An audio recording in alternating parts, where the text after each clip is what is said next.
తెలంగాణ రైతు గోసా బీజేపీ పోరు దీక్షను నాంపల్లిలోని పార్టీ కార్యాలయంలో బండి సంజయ్ ప్రారంభించారు. పార్టీ రాష్ట్ర కార్యాలయంలో బండి సంజయ్ దీక్షకు కూర్చున్నారు.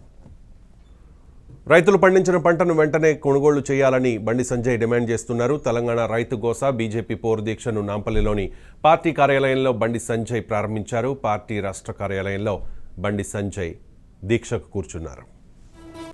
రైతులు పండించిన ధాన్యాన్ని వేగవంతంగా కొనుగోలు చేయాలని బండి సంజయ్ డిమాండ్ చేస్తున్నారు. తేమ, తాలు, తరుగు ఇటువంటి కారణాలతో రైతుల్ని వేధించవద్దు, ఇబ్బంది పెట్టవద్దు అంటూ భారతీయ జనతా పార్టీ డిమాండ్ చేస్తోంది. తెలంగాణ రైతు గోసా బీజేపీ పోరు దీక్ష ప్రారంభమైంది. నాంపల్లిలోని పార్టీ కార్యాలయంలో బండి సంజయ్ ప్రారంభించారు. పార్టీ రాష్ట్ర కార్యాలయంలో బండి సంజయ్ కొద్దిసేపటి క్రితం దీక్షకు కూర్చున్నారు. గ్రామ స్థాయి నుంచి రాష్ట్ర స్థాయి వరకు భారతీయ జనతా పార్టీ నాయకులు ఈ దీక్షను ప్రారంభించారు. తెలంగాణ రైతు గోసా బీజేపీ పోరు దీక్ష.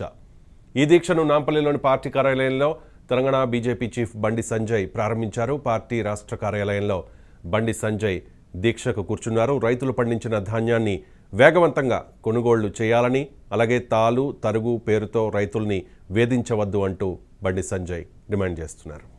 ప్రస్తుతం బండి సంజయ్ మాట్లాడుతున్నారు. లైవ్లో చూద్దాం.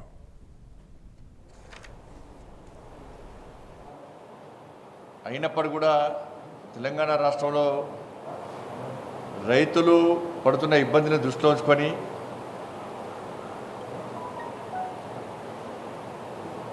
ప్రభుత్వం దృష్టికి రైతులు ఎదుర్కొన్న సమస్యలు తీసుకురావడం ఉద్దేశంతో ముద్దు నిద్రలో ఉన్న ప్రభుత్వాన్ని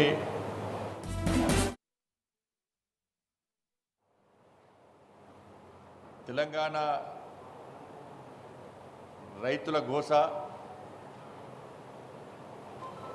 బీజేపీ పోరు దీక్ష పేరుతోని ఈరోజు ఈ నిరసన దీక్షా కార్యక్రమాన్ని ఈరోజు తెలంగాణ రాష్ట్ర వ్యాప్తంగా కేవలం 3 గంటల పాటు 10 గంటల నుంచి 1 గంట పాటు ఇండ్లలో కుటుంబ సభ్యులకు ఇబ్బంది కావద్దన్న ఉద్దేశంతో కేవలం 3 గంటలకు మాత్రమే పరిమితమై ఈ నిరసన దీక్షా కార్యక్రమాన్ని తెలంగాణ రాష్ట్ర వ్యాప్తంగా చేపడుతూ ఉన్నాం. కార్యకర్తలందరూ, సామాన్య రైతులు కూడా ఈరోజు స్పందించి దీక్ష చేస్తున్న విషయం ఈరోజు సోషల్ మీడియా ద్వారా చూస్తూ ఉన్నాం, మనం మీడియా ద్వారా చూస్తూ ఉన్నాం. మనం ఒకవైపు తెలంగాణ రాష్ట్ర ప్రజలు కరోనా వల్ల ప్రాణాలు అరచేతికి పెట్టుకొని బిక్కుమంటూ తిరుగుతూ ఉన్నారు. ఈ రాష్ట్ర ముఖ్యమంత్రి తెలంగాణ రాష్ట్రానికి ఒక కాల యముని లెక్క తయారయ్యాడు. మరోవైపు రైతులందరూ కూడా పండించిన పంటను, ధాన్యాన్ని నెలల తరబడి కొనుగోలు కేంద్రాల దగ్గర పెట్టి ఇబ్బందులు పడేటువంటి ప్రయత్నం చేస్తున్నాడు. అన్నం పుణ్యమరిగని రైతుల ఉసురు పోసుకుంటున్న రాష్ట్ర ముఖ్యమంత్రి. ఆయనేమో ఫామ్ హౌస్లో మంచిగా నిద్రపోతున్నాడు, 24 గంటలు నిద్రపోతున్నాడు. రైతులందరూ కూడా ఇలా కొనుగోలు కేంద్రాల వద్ద నిద్రాహారాలు మాని పడిగాపులు కాస్తున్నారు. సరే, మొన్నంటే బయటికి లేచిండు. భారతీయ జనతా పార్టీ చేస్తున్న కార్యక్రమాల ఒత్తిడికి తట్టుకోలేక ఇందులో కుంభకర్ణ నిద్ర ఉన్న రాష్ట్ర ముఖ్యమంత్రి మొన్న బయటకు వెళ్ళాడు. ఒక 2 ఆసుపత్రి 7 ఏళ్ళ పబ్లిసిటీ వదిలిండు. ఆ 2 ఆసుపత్రికి ఏం సాధించినా వాళ్ళు చెప్పాలి. ఇంతవరకు ఏం చేసిండు వాడు, పోయి ఏం మీకు ఇంతవరకు ఏం చెప్పలే, ఏం సాధించడో ఏం చెప్పలే. 7 ఏళ్ళ పబ్లిసిటీ మళ్ళీ పోయిండు. ఫామ్ హౌస్ వచ్చినా వాళ్ళ కథం బిందాసి కథం మళ్ళీ బయటకు వెళ్ళాడు. ఇక గాలిలో వేడట పోతుంటే కింద ధాన్యం కనబడ్డాడు ఆయనకు. మరి కింద ధాన్యం కనబడితే నువ్వు ఏం చేసినావు? ఒక సమీక్ష చేసినావా?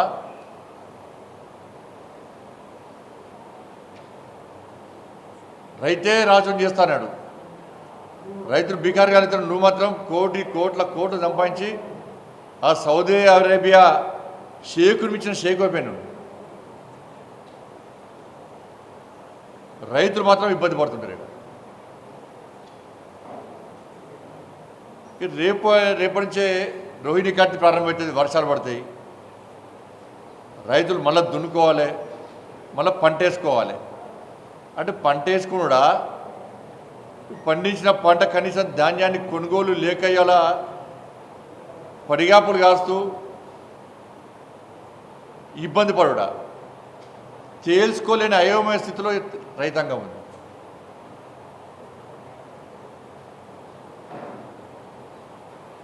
తెలంగాణ రాష్ట్రంలో మొదటి నుంచి కూడా ఈ రాష్ట్ర ముఖ్యమంత్రి అన్నాడు, రైతే రాజు, రైతు బిడ్డనే ముఖ్యమంత్రి అయిండు, సంపద సృష్టించే వ్యక్తి రైతు, ఆ రైతు బాధపడద్దు, రైతు ఏడ్చిన రాజ్యం ఎద్దు ఏడ్చిన ఏసం మంచి కాదన్నాడు రాష్ట్ర ముఖ్యమంత్రి. మరి రైతు ఏడుతుండీడా?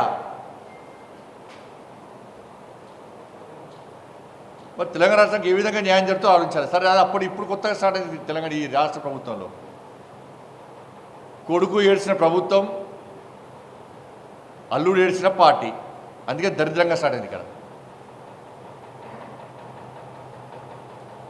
ఆ రోజు గంభీరాలవాడికి రాష్ట్ర ముఖ్యమంత్రి, నేనే ముఖ్యమంత్రి అయినా చరిత్ర సృష్టించే వ్యక్తే కేసీఆర్, చరిత్ర సృష్టించి తెలంగాణ రాష్ట్రాన్ని సాధించి చరిత్ర సృష్టించిన మన రైతునే రాజును చేసి చరిత్ర సృష్టించబోతున్న అద్భుతాలు సృష్టించడానికే కేసీఆర్ పుట్టిండి కావచ్చు అని చెప్పి గంభీరాలు అడిగారు. ఊకంతప్పుడు ఉపన్యాసించాడు 2015లో ఆ ప్రగతి వాళ్ళ కూర్చొని.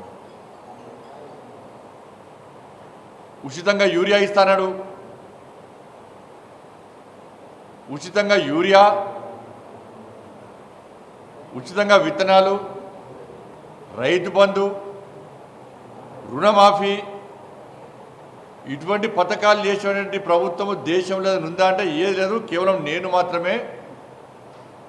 దేశం మొత్తం చర్చించుకుంటున్నారు, ఈ అద్భుతాలు సృష్టించడానికి నేను వచ్చినా అన్నాడు.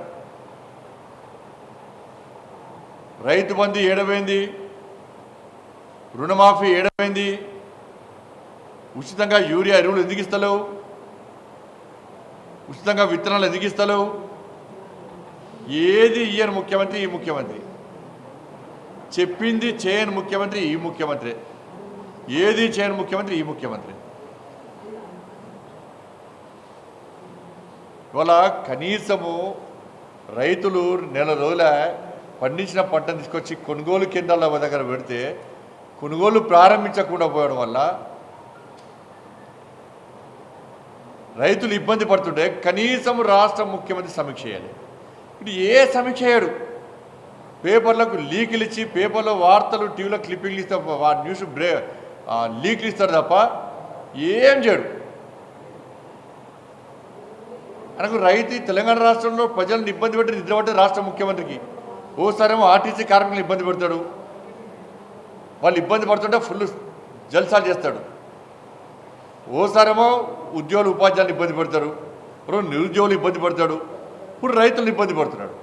ఈయన ప్రభుత్వ హయాంలో కొత్తగా తెలంగాణ రాష్ట్రం ఏర్పడిన తర్వాత ఏ వర్గం ప్రజలు సంతోషంగా ఉండలేరు. ప్రజలు సంతోషంగా ఉండకపోవడమే రాష్ట్ర ముఖ్యమంత్రి సంతోషంగా ఉంటాడు. దాంతోనే ఎంజాయ్ చేస్తుంది రాష్ట్ర ముఖ్యమంత్రి.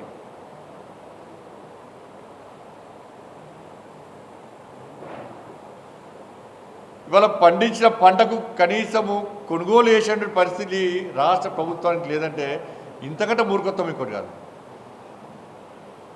చాలా భయానకర పరిస్థితి తెలంగాణ రాష్ట్రంలో ఉంది. రైతుకు తన జీవితానికి గ్యారెంటీ లేని పరిస్థితి తెలంగాణ రాష్ట్రంలో. పంట వేసుకునే దానిక పంట చేతికి వచ్చేదాకా ఎక్కడ అకాల వర్షాలు పడతాయో అని ఎదురు చూడాలి, భయపడాలి. పంట చేతికి వచ్చినాక మళ్ళీ కొనుగోలు కేంద్రాలకు వచ్చినాక ధర వస్తుందా రాదా భయపడాలి. అసలు కొనుగోలు ప్రారంభించినా భయపడాలి. తాలు పేరుతోని, తేమ పేరుతోని, తరుగు పేరుతోని, హమాలి పేరుతోని ఒక విధంగా అయితే రైస్ మిల్ పెట్టే బాధలు అంతా ఇంత కావు. కొనుగోలు పూర్తయింది అనుకొని మళ్ళీ అకౌంట్లో డబ్బులు పడేవారు గ్యారెంటీ లేవు.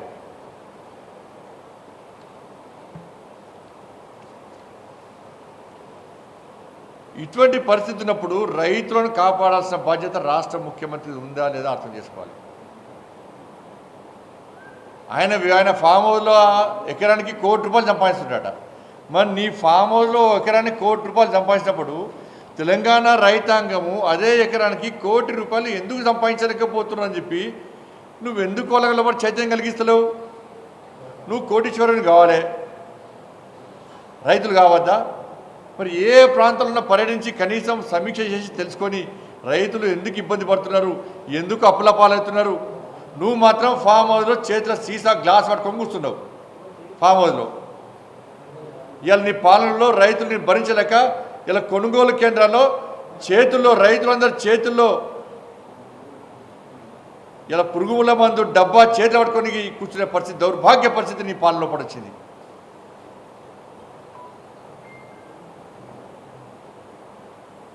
వాళ్ళకి గన్ని బ్యాగులు, లారీలు, రైతులందరూ ఉంటున్నారు. బ్యాగులు వేయడం అక్రమంగా గుంటనక్కలుగా సంపాదించారు బాగా పైసలన్నీ, కోట్ల రూపాయలు చంపించారు. ఆ నోట్ల కట్టలని కూడా బ్యాగులు నింపుకుంటున్నాడు. అందుకే రైతుల బ్యాగులు కరవయ్యాయి, లారీ కరవై ఈ బ్యాగులు మొత్తం మోసుకుపోతున్నాడ. కనీసం ఇంగిత జ్ఞానం లేకుండా రాష్ట్ర ప్రభుత్వం వివరిస్తే రైతులు ఇబ్బంది పడుతుంటే, అరగోస పడుతుంటే, రేపు ఎల్లుండో రోహిణి కార్తీ ప్రారంభమవుతుంది, వర్షాలు పడుతున్నాయి, తిరిగి పంట వేసుకునే పరిస్థితి, కనీసం విత్తనాలు ఇస్తావు, ఆ సబ్సిడీ తీసేసినావు, అన్నిటికీ కేంద్రం మీద నెడతావు, భారం అంతా తీసుకుపోయి ఆడ పెడతావు, మళ్ళీ కేంద్రాన్ని విమర్శిస్తావు. ఇలా కేంద్రము యూరియా మీద సబ్సిడీ పెంచింది, నువ్వు విత్తనాలను వేస్తున్నావు, మరి ఎందుకు ఫ్రీ ఇస్తలేవు? ప్రధానమంత్రి మోడీ గారు ఈ విపత్కర కాలంలో కూడా కిసాన్ సమ్మాన్ నిధి పేరుతో రైతుల అకౌంట్లో డబ్బులు వేస్తున్నాడు. ఏమన్నాడు ముఖ్యం, 2017లో చినుకు వడకముందే ప్రతి మే నెలలో రైతుల అకౌంట్లోకి 4,000 రూపాయలు ఇస్తాను ఎకరానికి. అప్పుడు ఇది ప్రతి సంవత్సరం ఇదే కొనసాగుతుంది అన్నావు. ఏమైంది రైతు బంధు? మరి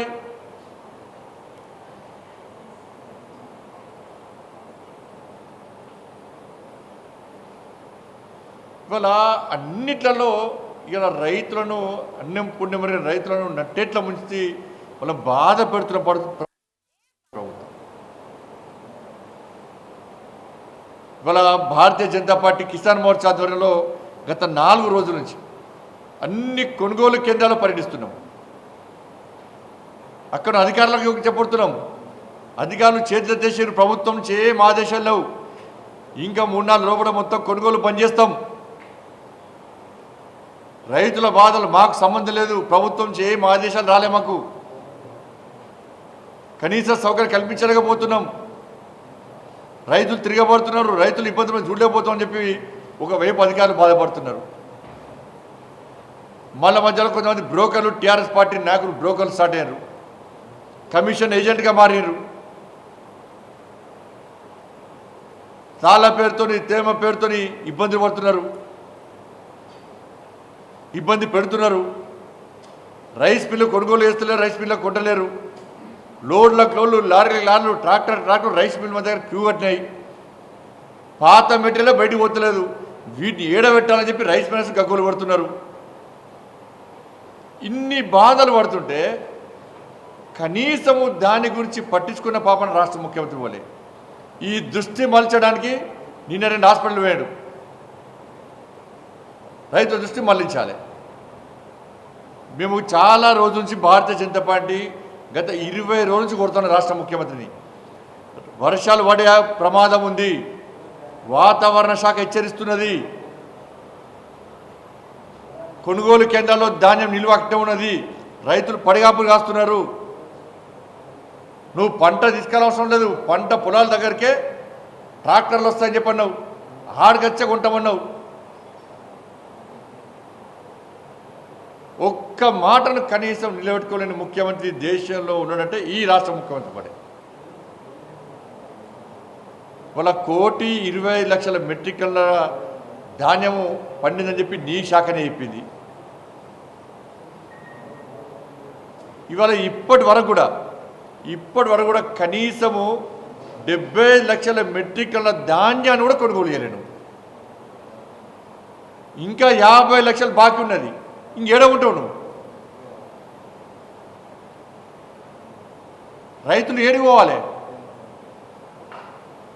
ఇవాళ చివరకు కనీస ధర రాకున్నా కూడా ఈ మూర్ఖపు ముఖ్యమంత్రి వల్ల మళ్ళీ పంట వేసుకోవాలి కాబట్టి ధర వచ్చినా రాకున్నా ఇవాళ రైతులు బయట ప్రైవేట్ వ్యక్తులకు అమ్ముకునే పరిస్థితి అలా వచ్చిందంటే ఇది దుర్మార్గం ఇంకోటి కాదు.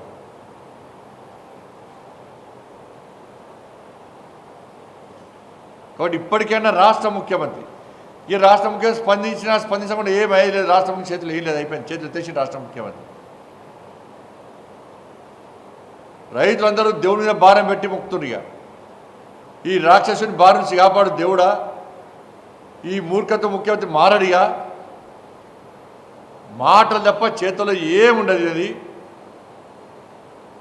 రేపొచ్చి వర్షాలు పడే ప్రమాదం ఉంది, మమ్మల్ని నువ్వే కాపాడని చెప్పి రెండు చేతులు జోడి దేవుడు మొక్కుతాడు తప్ప ఈ ముఖ్యమంత్రి నమ్మకం లేదు, ముఖ్యమంత్రి నమ్మకమైన పరిస్థితి తెలంగాణ రాష్ట్రం లేదు.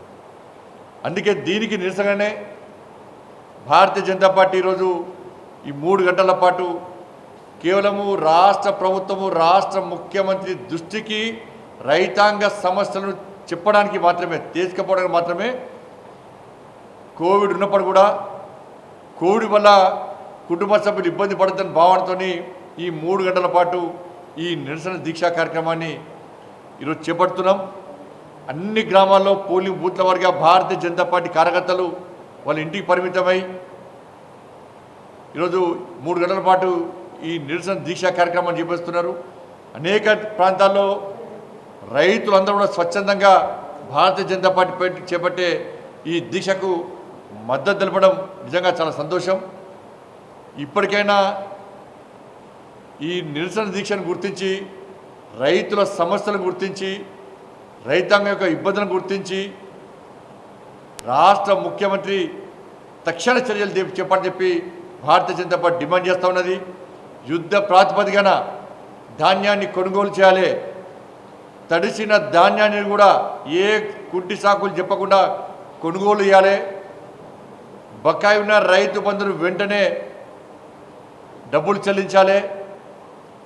పంట రుణమాఫీని వెంటనే ప్రకటించాలని చెప్పి భారతీయ జనతా పార్టీ ఈరోజు ఆ డిమాండ్లతో ఇలా ఈ నిరసన దీక్షా కార్యక్రమాన్ని చేపడుతుందని చెప్పి, ఈ నిరసన దీక్షా కార్యక్రమాన్ని విజయవంతం చేస్తున్నటువంటి భారతీయ జనతా పార్టీ కార్యకర్తలకు, నాయకులకు, రైతులందరూ కూడా భారతీయ జనతా పార్టీ రాష్ట్ర శాఖ కృతజ్ఞత తెలియజేస్తూ ఉన్నది.